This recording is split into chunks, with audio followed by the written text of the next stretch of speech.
We'll go there, sir.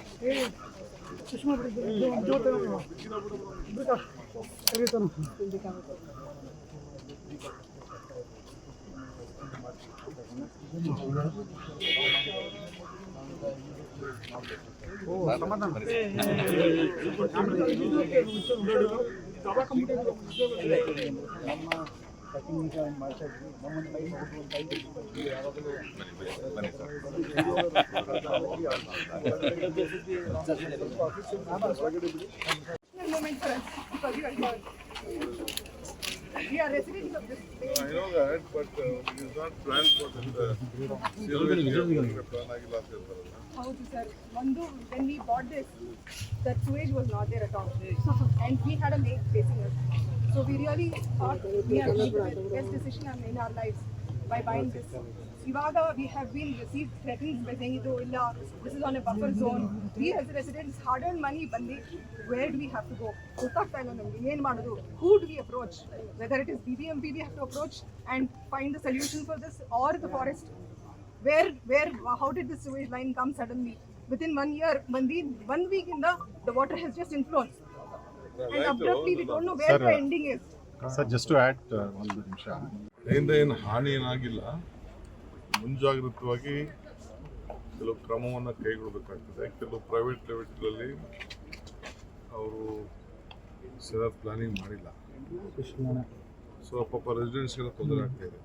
ಈಗ ನಮ್ಮ private level ಅವರು ಮಾಡಿರೋರು ಸರಿಯಾಗಿ ಅದನ್ನು ಸ್ಟಾಕ್ ವಾಟರ್ ಡ್ರೈನ್ ತೆಗೆದುಕೊಂಡೋಗಿ ಆ ವಾಟರ್ ಇದನ್ನು ನೀರನ್ನು ಕೊಳಚೆ ನೀರನ್ನ ಸಪ್ರೇಟಾಗಿ ಮಾಡಬೇಕಾಯಿತು. ಅದಕ್ಕೆ ಎರಡಕ್ಕೂ ಮಿಕ್ಸ್ ಮಾಡಿಬಿಟ್ಟಿದ್ದಾರೆ. ಅದಕ್ಕೆ ನಾವು ಪ್ರತ್ಯೇಕವಾದಂಥ ಒಂದು ವ್ಯವಸ್ಥೆ ಮಾಡಲಿಕ್ಕೆ ಆಮೇಲೆ ಲೋಕಲ್ ನಾಗರಿಕರು ಕೂಡ ಸ್ವಲ್ಪ ಸಹಕಾರ ಕೊಡಬೇಕು ಅಂತ ಹೇಳಿದ್ದೀವಿ. ಈ ಮಧ್ಯೆ ಇದು ಭಾಳ ಪ್ರಸಿದ್ಧವಾದಂಥ ಜಾಗ. ಮೊದಲಿಂದ ಕೂಡ ಮಧ್ಯದಲ್ಲೇ ಈ ಕಾಲುವೆ ಹೋಗ್ತಾ ಇದೆ. ನೀರು ಕೂಡ ಇಲ್ಲಿ ಸಪ್ರೇಟ್ ಮಾಡಿದ್ದಾರೆ. ಈ ಡ್ರೈನೇಜ್ ಕೆಲಸ ತೆಗೆದುಕೊಂಡಿದೆ. ಇಲ್ಲಿ ಆದಷ್ಟು ಜಲ್ದಿ ಮುಗಿಸ್ತಾರೆ. ಸೊ ಇದು ಬೆಂಗಳೂರು ನಗರದಲ್ಲಿ ಎಲ್ಲೆಲ್ಲಿಂದ ಜಾಗ ಇದೆ ಅಲ್ಲ ಐಡೆಂಟಿಫೈ ಮಾಡೋಕ್ಕೆ ನಮ್ಮ ಅಧಿಕಾರಿಗಳು ಕೂಡಲೇ ಕ್ರಮ ಕೈಗೊಳ್ತೀವಿ. ಎಲ್ಲೂ ತೊಂದರೆ ಆಗಬಾರ್ದು.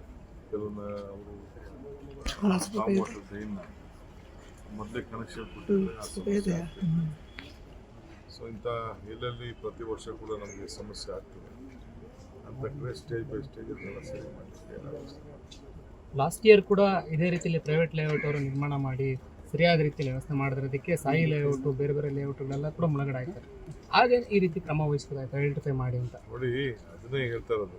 ಈಗ ಬಿ ಡಿ ಎ ಲೇಔಟ್ ಆದರೆ ಸ್ವಲ್ಪ ಪ್ಲ್ಯಾನ್ ಮಾಡ್ತಾರೆ. ಇವ್ರು ತಕ್ಷಣ ಮಾಡಿಬಿಟ್ಟು ಮಾರ್ಬಿಟ್ಟು ಹೊರಟೋಗ್ತಾರೆ. ಎಲ್ಲಿಗೆ ಬೇಕೋ ಅಲ್ಲಿ ಕನೆಕ್ಷನ್ ಕೊಡೋಲ್ಲ. ಅದಕ್ಕೆಲ್ಲ ಐಡೆಂಟಿಫೈ ಮಾಡ್ತಾ ಇದ್ದೀವಿ. ಅದಕ್ಕೆ ಅವ್ರಿಗೆಲ್ಲ ನೋಟಿಸ್ ಕೊಡ್ತೀವಿ. ಎಲ್ಲೆಲ್ಲಿ ಪ್ರೈವೇಟ್ ಲೆವೆಲ್ ಇದ್ದಾರೆ ಅವ್ರಿಗೆಲ್ಲ ನೀವು ಹೀಗೆ ಅದನ್ನೆಲ್ಲ ಸ್ಟಾಮ್ ವಾಟರ್ ಡ್ರೈನ್ ಹೋಗಬೇಕು, ಆಮೇಲೆ ಸೀವರೇಜ್ ಹೋಗಬೇಕು, ಅದಕ್ಕೆಲ್ಲ ಸರಿ ಮಾಡ್ತೀವಿ ಅಂತ ಎಲ್ಲರಿಗೂ ಕೂಡ ನಾನು ನೋಟಿಸ್ ಕೊಡ್ತೀನಿ. ಅದು ಅವ್ರ ಡ್ಯೂಟಿ ಅದು ಅವ್ರು ಮಾಡ್ಕೊಳ್ಬೇಕು. ಔಟ್ಲೆಟ್ ಎಲ್ಲಿ ಬೇಕೋ ಕನೆಕ್ಷನ್ ಕೊಡೋಣ. ಬಟ್ ಅವ್ರು ಹೊರಗಡೆ ಏನು ಮಾಡಿದೆ ಇರೋದು ತಪ್ಪಿದೆ. ಅದಕ್ಕೆಲ್ಲ ಯಾರಿಗೆ ಅವರ ಜವಾಬ್ದಾರಿ ಅದು. ದುಡ್ಡು ಇಸ್ಕೊಂಡಿದ್ದಾರಲ್ಲ ಅವರು ಅಂಡರ್ಗ್ರೌಂಡ್ ಸೀವೇಜ್ ಮಾಡಬೇಕಾದ್ರೆ ಅವರ ಎಲ್ಲ ಡೆವಲಪರ್ಸ್ ಡ್ಯೂಟಿ ಅದು. ಆ ಕೆಲಸ ಅವ್ರಿಗೆ ಮಾಡೋಕ್ಕೆ ಮಾಡಬೇಕು. ಇಲ್ಲ ಏನಿಲ್ಲ, ರಾಜಕಾರಣ ಮೊದಲಿಂದಲೂ ಇರ್ತದೆ.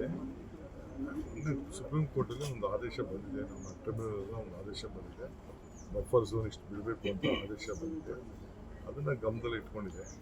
ಅದ್ರ ಬಗ್ಗೆ ಎಲ್ಲ ನಾವು ಇಡೀ ರಾಜ್ಯದಲ್ಲೇ ಒಂದು ಹೊಸ ಪಾಲಿಸಿ ಎಲ್ಲೋದು ಕೂಡ ಇಡೀ ದೇಶದಲ್ಲೇ ಒಂದು ಪಾಲಿಸಿ ಮಾಡಿದ್ದಾರೆ.